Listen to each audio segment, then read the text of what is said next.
नमस्कार, जय हिंद दोस्तों। देश में केंद्र और प्रदेश सरकार किस तरह जनता का खून चूसती है, उसका उदाहरण मध्य प्रदेश की वर्तमान बीजेपी सरकार दे रही है, जो विधानसभा चुनाव आते ही एक दूसरे पर तीखे प्रहार कर रही है, पर कोई ठोस दंडात्मक कार्यवाही नहीं की जाती। अब तो जनता कांग्रेस और बीजेपी को सांप नाथ और नागनाथ कहने लगे हैं। दोस्तों, ये हम नहीं कह रहे, ये कह रहे हैं कंस मामा यानी मुख्यमंत्री शिवराज सिंह चौहान। सीएम शिवराज ने कहा कि कांग्रेस के पूर्व मुख्यमंत्री कमलनाथ ने 1.25 साल कमीशन की सरकार और मुख्यमंत्री सचिवालय वल्लभ भवन में बैठकर केवल कमीशन वसूलने के साथ पाप कमाने, व्यापार करने के लिए चलाई। मुख्यमंत्री शिवराज ने कहा कि मैं गवाह हूं और कह रहा हूं कि कमलनाथ ने, उनकी सरकार और कांग्रेस ने प्रदेश को, हमारी जनता को लूटा है। अब मैं, मेरी सरकार कमलनाथ के झूठे वायदे उजागर कर रहे हैं, जो मेरा धर्म है, क्योंकि वह सरकार ही झूठी थी और झूठ की बुनियाद पर खड़ी थी। दोस्तों, जैसे जैसे वर्ष 2023 विधानसभा चुनावों की तारीख नजदीक आ रही है, मध्य प्रदेश में सियासी उठापटक तेज हो रही है। राजनीतिक बयानबाजियों का पारा सूरज की गर्मी की तरह सातवें आसमान पर। राजनेता अब खुलकर एक दूसरे को कोसने लगे हैं। गुरुवार को मुख्यमंत्री शिवराज सिंह चौहान ने फिर कांग्रेस के प्रदेश अध्यक्ष पूर्व मुख्यमंत्री कमलनाथ को धृतराष्ट्र बताया और सवाल पूछते हुए कमलनाथ पर निशाना साधा। सीएम शिवराज ने कहा कि कमलनाथ जनता के हितैषी नहीं, घूसखोर, कमीशनखोर मुख्यमंत्री रहे हैं।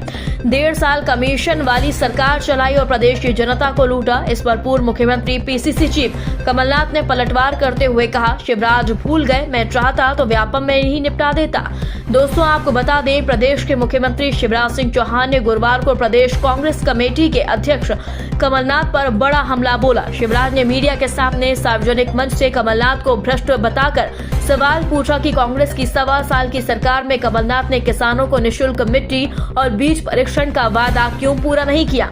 इसी के साथ ही मुख्यमंत्री शिवराज ने आगे कहा कि कमलनाथ ने वल्लभ भवन में बैठकर 1.25 साल कमीशन की सरकार चलाई और केवल कमीशन वसूलने का पाप किया तो कमलनाथ जी और उनकी सरकार और कांग्रेस ने किया है। झूठे वायदे उजागर करना मेरा धर्म है, क्योंकि वह सरकार ही झूठ की बुनियाद पर चल रही थी और फिर अब झूठे वायदे किए जा रहे हैं। पता नहीं कौन कौन से वादे वचन पत्र में किए जाएंगे, इसलिए जनता को जानने का हक है। पहले जो वादे किए गए थे उनका क्या हुआ, वह पूरे क्यों नहीं किए गए। अपने वचन पत्र में उन्होंने कहा था कि मिट्टी और बीज परीक्षण की निःशुल्क सुविधा देंगे, सिंचाई के संसाधनों की अनुदान की राशि बढ़ाई जाएगी। 1.25 साल में ना तो मिट्टी और बीज का परीक्षण निःशुल्क हुआ और न सिंचाई के संसाधनों की अनुदान राशि बढ़ाई गई। मुख्यमंत्री शिवराज यही नहीं रुके, उन्होंने आगे फिर तंज कसा और कहा कि कमलनाथ जी, आपने ये झूठ क्यों बोला था, घोषणा के बाद भी आपने वादा पूरा नहीं किया। शिवराज के आरोप पर पूर्व मुख्यमंत्री पीसीसी चीफ कमलनाथ ने भी तुरंत जमकर पलटवार किया और कहा,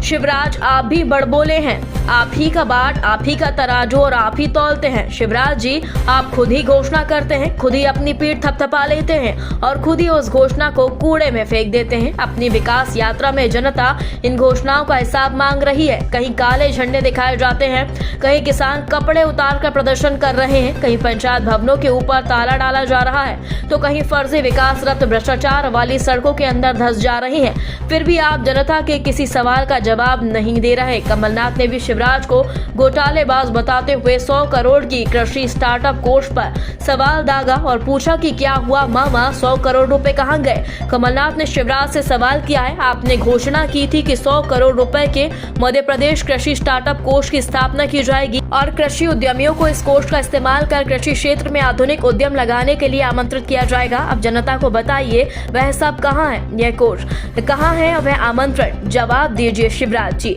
दोस्तों, जिस तरह कांग्रेस पर शिवराज और शिवराज पर कांग्रेस आरोप लगा रही है, उसी तरह लोकसभा राज्यसभा में पिछले 4 दिन से अडानी को लेकर हाथों मची हुई है।